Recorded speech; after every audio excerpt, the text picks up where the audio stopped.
Raj TV நேயர்களுக்கு வணக்கம் and welcome to நடிகை திலகம் சாவித்ரி. நம்ம நிகழ்ச்சியில் சாவித்ரி அவர்களுடைய திரைப்படங்களுக்கு பின்னணியில் நடந்த பல சுவாரஸ்யமான விஷயங்கள் பார்த்துட்ருக்கோம்.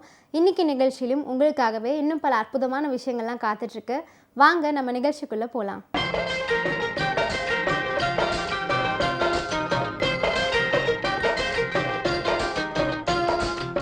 மகா நடிகை சாவித்ரி அவர்களின் வெற்றி திரைப்படங்களின் வரிசையில் 1962ஆம் ஆண்டு வெளியான தெலுங்கு திரைப்படம் தான் ரத்த சம்பந்தம் அப்படிங்கிற திரைப்படம்.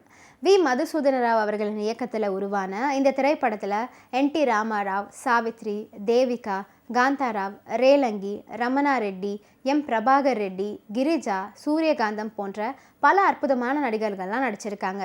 திரைப்படத்திற்கு இசையமைத்தவர் பாடகர் கண்டசாலா அவர்கள்.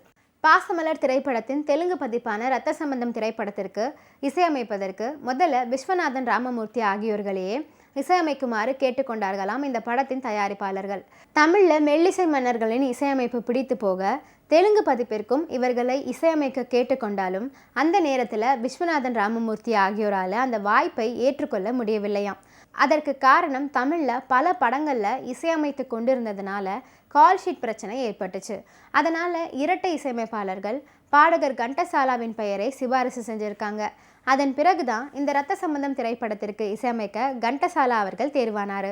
ரத்த சம்பந்தம் திரைப்படத்தின் மிகப்பெரிய வெற்றிக்கு காரணம் சாவித்ரி அவர்களின் அர்ப்பணிப்பான நடிப்பு என்று இந்த படத்தின் இயக்குனர் பல இடங்களில் பதிவு செஞ்சுருக்காரு.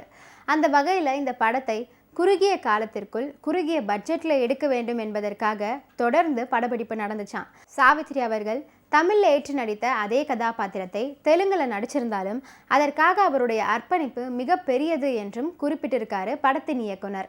குறிப்பாக இந்த திரைப்படத்தில் நடிக்கும்போது பல உருக்கமான காட்சிகளுக்கு சாவித்ரி அவர்கள் கிளிசரின் உபயோகப்படுத்துவதே இல்லையாம். மாறாக மெத்தட் ஆக்டிங் என்ற நடிப்பு முறையை கையாண்டாராம் சாவித்ரி அவர்கள். இதனால் அவருடைய கண்கள் வீங்கி பல நேரங்கள் படப்பிடிப்பின் போது சாவித்ரி அவர்கள் மயங்கி விழுந்தாராம். அதனால் பல முறை படப்பிடிப்பு ரத்து செய்யப்பட்டது என்றும் படத்தின் இயக்குனர் மதுசூதன ராவ் அவர்கள் பதிவு பண்ணியிருக்காரு. ரத்த சம்பந்தம் திரைப்படத்தின் படப்பிடிப்பு விஜயவாகினி ஸ்டுடியோவில் நடந்து கொண்டிருந்த சமயத்தில் தயாரிப்பாளர் சக்கரபாணி அவர்கள் அங்கு வந்தாராம்.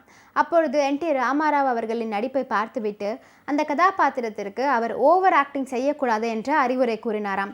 ஆனால் அதற்கு தெலுங்கு ரசிகர்கள் இது போன்ற மிகை நடிப்பையே விரும்புவார்கள் என்று சொன்னதாக அன்றைய நாட்களில் பத்திரிகைகளில் செய்தி வெளியாகி இருந்துச்சு. ரத்த சம்பந்தம் படத்திற்கு பின்னணியில் பல சுவாரஸ்யமான செய்திகள்லாம் இருக்குது. அந்த வகையில் சாவித்ரியின் மாமியாராக சூரியகாந்தம் அவர்கள் நடிச்சிருப்பார். இந்த படத்தின் ஷூட்டிங் சமயத்தில் பல உருக்கமான காட்சிகளில் சாவித்ரி மிகவும் தன்னை வருத்தி கொண்டு நடிப்பதை பார்த்து பொறுத்து கொள்ள முடியாத சூரியகாந்தம் அவர்கள் நான் இந்த திரைப்படத்தில் நடிப்பதிலிருந்து விலகி கொள்கிறேன் என்று சொல்லிட்டாராம். பிறகு என்.டி. ராமாராவ் அவர்களின் வற்புறுத்தலின் பேரில் தொடர்ந்து நடிக்க ஒப்புக்கொண்டாராம்.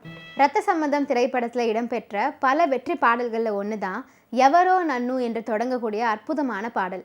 இந்த பாடலை பி.பி. ஸ்ரீனிவாஸ் மற்றும் பி. சுசிலா ஆகிய இருவரும் இணைந்து பாடியிருப்பாங்க. பாடலுக்குண்டான வரிகளை சி. நாராயண ரெட்டி அவர்கள் எழுதியிருந்தார். இந்த பாடல் காட்சியானது சாவித்ரி மற்றும் காந்தாராவ் பெர்ஃபார்மன்ஸில் கொடைக்கானல் பகுதியில் படமாக்கப்பட்டது என்பது பலருக்கும் தெரியாத ஒரு அபூர்வமான தகவல்.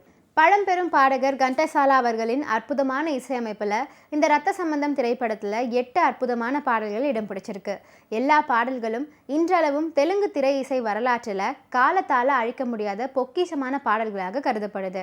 அன்றைய நாட்களில் பிரபலமான பாடகரான பி.பி. ஸ்ரீனிவாஸ், பி. சுசிலா, எஸ். ஜானகி ஆகியோர்கள் பின்னணி பாடியிருப்பாங்க. திரைப்படத்திற்கு இசையமைத்த கண்டசாலா அவர்களும் சில பாடல்களை பாடியிருக்காரு. மல்லுப்புடி வெங்கடரமணா அவர்களுக்கு திரைக்கதை எழுத்தாளராக முதல் திரைப்படம் இந்த ரத்த சம்பந்தம் திரைப்படம் என்பது குறிப்பிட்டு சொல்ல வேண்டிய ஒரு விஷயம். மேலும் தெலுங்கு சினிமா வரலாற்றில் இந்த ரத்த சம்பந்தம் திரைப்படம் ஒரே ஷெட்யூலில் எடுத்து முடிக்கப்பட்ட முதல் தெலுங்கு திரைப்படம் அப்படிங்கிறது குறிப்பிட்டு சொல்ல வேண்டிய ஒரு விஷயம். என்.டி. ராமாராவ் அவர்கள் ஆந்திர பிரதேசத்தின் முதலமைச்சரான பிறகுதான் இந்த திரைப்படம் 1988ஆம் ஆண்டு மறுவெளியீடு செய்யப்பட்டது. அந்த மறுவெளியீட்டிலும் 100 நாட்களை கடந்து ஓடி சாதனை படைத்தது இந்த ரத்த சம்பந்தம் திரைப்படம். இன்னைக்கு நடிகர் திலகம் சாவித்ரி நிகழ்ச்சியில் பல சுவாரஸ்யமான விஷயங்கள்லாம் நான் சொன்னேன். இதெல்லாம் கேட்டு ரசிச்சிருப்பீங்கன்னு நினைக்கிறேன். இந்த நிகழ்ச்சியை தொடர்ந்து பாருங்கள். நன்றி, வணக்கம்.